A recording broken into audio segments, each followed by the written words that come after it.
And holidaymakers leave the city.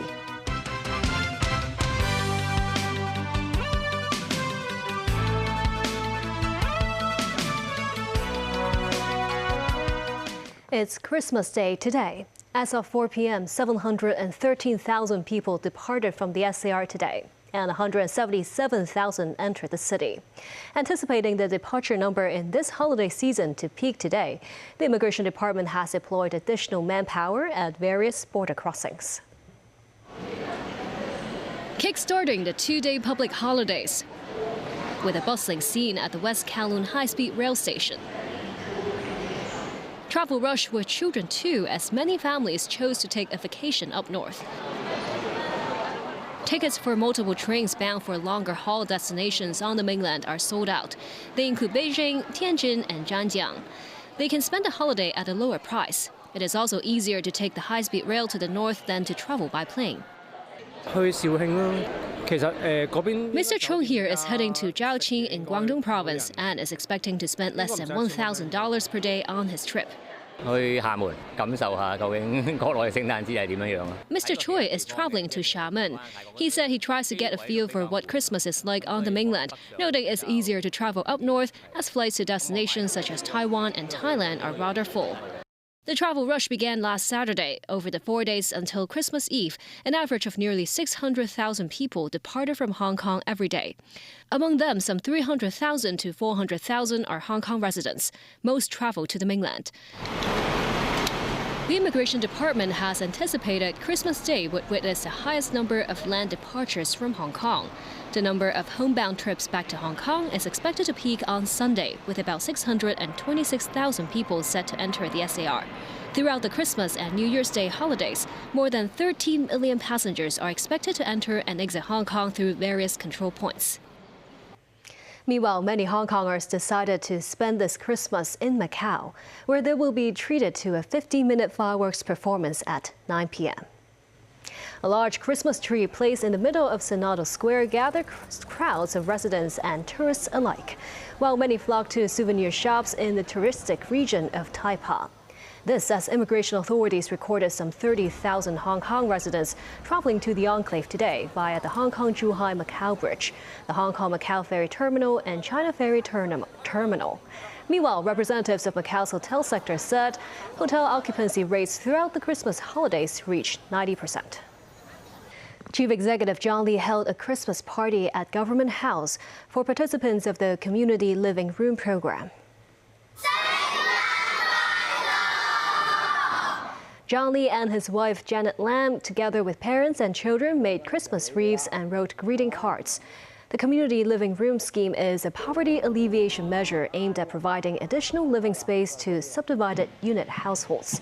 Hoping to bring some festive cheer to the Duchess of Kent Children's Hospital at Sandy Bay, this parade of cartoon characters and Santas were indeed medical staff and volunteers. This is the 7th edition of the annual march, which aims to offer sick children some relief and joy from their battles with illness. And hoping to share some Christmas blessings too are churches in Hong Kong. Catholic Bishop of Cardinal Stephen Chow held a Christmas Mass at Stanley Prison. He also visited sick inmates at the prison hospital. Archbishop Andrew Chan of Hong Kong's Anglican Church also held a Christmas service behind bars last Thursday. The Commissioner's Office of China's Foreign Ministry in the Hong Kong SAR criticized officials and politicians from the US, the UK, Canada, and the European Union for making fallacies about Hong Kong and denigrating the city's one country, two systems principle. Yesterday, the SAR government revoked the passports of 7 activists. They include former lawmakers Ted Hui and Dennis Kwok. The police's National Security Department also announced 6 more wanted individuals with a bounty of $1 million placed on each of them. The Commissioner's Office said the 13 overseas anti-China elements have committed acts that have seriously endangered national security. It said no external interference can sway the SAR's determination to punish the criminals. A construction company has decided to reduce manpower after being suspected of experiencing financial problems. Some trade unions hope the government can offer more short-term assistance. Hipseng Construction continues to work on several projects, including the University of Hong Kong's Jockey Club Student Village in Wong Chuk Hang and Sky City next to Hong Kong International Airport. Sources said the company earlier notified its employees that their salaries will be frozen and no bonuses given because of a poor business environment. A number of senior-level staff members were also dismissed. Meanwhile, some trade unions hope authorities can provide smaller construction companies with more opportunities in terms of repair work needed for more than 9,000 buildings in the city, as well as government infrastructure projects. And still ahead, Japan's foreign minister in China in an effort to improve relations between the two countries. In Indonesia, a key station on the Jakarta-Bandung high-speed rail link opens.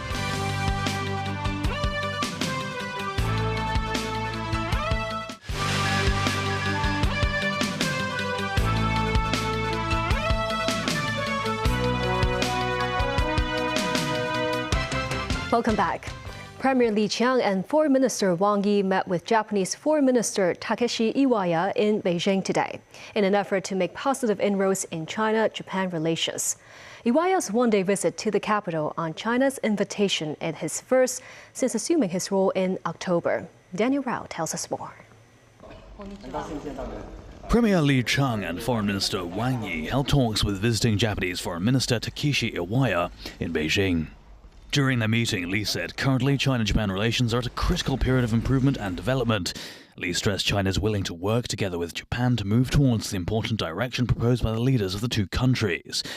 Wang told Iwaya China is willing to work with Japan to learn from history, maintain its original intention and eliminate interference, adding that when China-Japan relations stabilize, Asia will become more stable. Iwaya said he wants to build a relationship where the people of both countries feel Japan-China relations have developed and progressed in a positive direction. Iwaya also stated Japan and China have agreed to hold a bilateral security dialogue next year. The two neighbours have had a tense relationship in recent years. At the top of Iwaya's agenda is China's ban on Japanese seafood in response to the release of treated radioactive wastewater into the sea from the Fukushima Daiichi nuclear power plant. Japan maintains the water discharge from the Fukushima plant is treated and diluted to levels much safer than international standards and adequately monitored. China calls the water contaminated. Japan and China agreed in September to work towards easing the seafood ban by allowing China in multinational sampling missions under the framework of the International Atomic Energy Agency. Chinese experts joined an IAEA monitoring mission to Fukushima in October. Then China took water samples from the sea just off the coast of the Fukushima plant, as well as the water discharge system on the plant for analysis. However, no breakthrough is expected during Iwaya's visit. Danoral TV News. A key station on Indonesia's Jakarta-Bandung Highway opened on Tuesday. The project is part of the Belt and Road Initiative and co-built by China and Indonesia. The Karawang station will boost the rice-producing region status as a major center for industrial parks, while cutting travel time and boosting economic opportunities. The Jakarta-Bandung high-speed railway, nicknamed Whoosh for its remarkable speed, was put into official commercial operation in mid-October last year. Built in cooperation with China under the Belt and Road Initiative, the 142.3-kilometer high-speed rail cuts travel time between Jakarta and Bandung in West Java province from over 3 hours to just 40 minutes. It is Southeast Asia's first high-speed rail. Brazilian authorities say they have found 163 Chinese nationals working in slavery-like conditions at a construction site where carmaker BYD is building a factory. The site is located in Camaçari in Bahia State. A task force led by Brazil's Labor Prosecutor's Office said the workers were hired in China by Jinjiang Group, one of the contractors in the construction site. Video released by the Labor Prosecutor's Office showed the beds where workers allegedly slept without mattresses.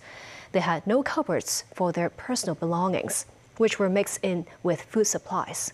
The facility had one toilet for every 31 workers, forcing them to wake up at 4 a.m. to queue up and then leave for work at 5:30 a.m. In a statement, BYD said it does not tolerate disrespect for Brazilian law and human dignity, and that it had immediately terminated a contract with Jinjiang. The South American country of Peru, traditionally seen as under the U.S. sphere of influence, has seen an increase of business ties with China in recent years. This as the Peruvian business sector hopes to attract more Chinese financial and technological investment to help develop the Andean nation. Timothy Lee tells us more. Deemed as a national treasure of Peru, the llama is a world-renowned icon of the animal kingdom. Representing the South American nation, where half of the 4 million llamas on the globe currently live. The animal's fur is also an important source of income for locals. Used to make products such as aprons and scarves, Peru's llama fur exports reached 1.5 billion Hong Kong dollars 2 years ago, with China alone accounting for 60% of the market. Always Chinese is making a big business, and they wanted to get it more things done. Chinese get it thousands, and the other people get it hundreds. Business with the China or Hong Kong people, the beneficiaries are the people of the community. China has become Peru's largest trade partner over the past decade, with the two nations last month strengthening their free trade agreement. The growing ties gave hope for some in the Peruvian business sector that the South American country could attract more Chinese businesses to develop and invest in local industries. Podríamos considerar que China, Ruben Wang-Gamara, executive director of a local electric company, emphasized Chinese businesses could seize the opportunity to invest in Peru's copper industry, which ranks third globally in terms of production. This as China invests deeply in the Andean nation's infrastructure, with the port of Chancay becoming operational starting last month. Utilizing the shipping terminal, goods no longer need to be transported through the U.S., Mexico, and the Panama Canal. The transport time has also been reduced by 10 days. Some local shoe companies said the port helped to lower transport fees by around 10% and called it the future of the nation's economy. Timothy Lee, TVB News. The 22nd Hong Kong Food Festival opened today at the Hong Kong Convention and Exhibition Centre. The event will run until December 29th, and it has a story. On this Christmas Day, many people joined the indoor food festival filled with a spectrum of winter delicacies. Some came prepared with luggage bags. Juicy golden oysters were sold, as were cute panda buns. The event features nearly 1,000 stores divided into 6 main areas, including Southeast Asian flavors, healthy foods, premium brands, and more. A stall assistant noted that the flow of people in the food festival this year was heavier than last year. It's better than before because last year is just for the COVID, after the COVID.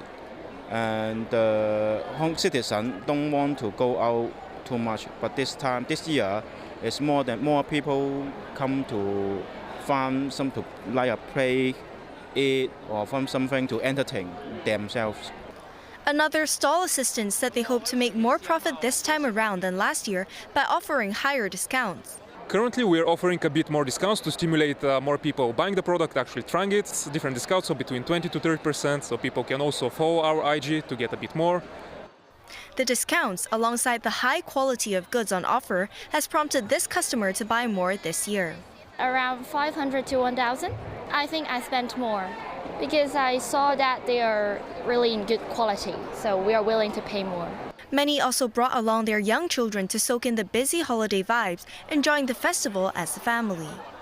The atmosphere at the festival today is lighthearted and cheerful, with many people eager to spend quality time with their loved ones. Attendees have been happily browsing the diverse array of stores, sampling a variety of delicious foods, and taking advantage of discounted goods. It's a vibrant scene filled with excitement and glee. TVB News. And that's the news. Thank you for watching.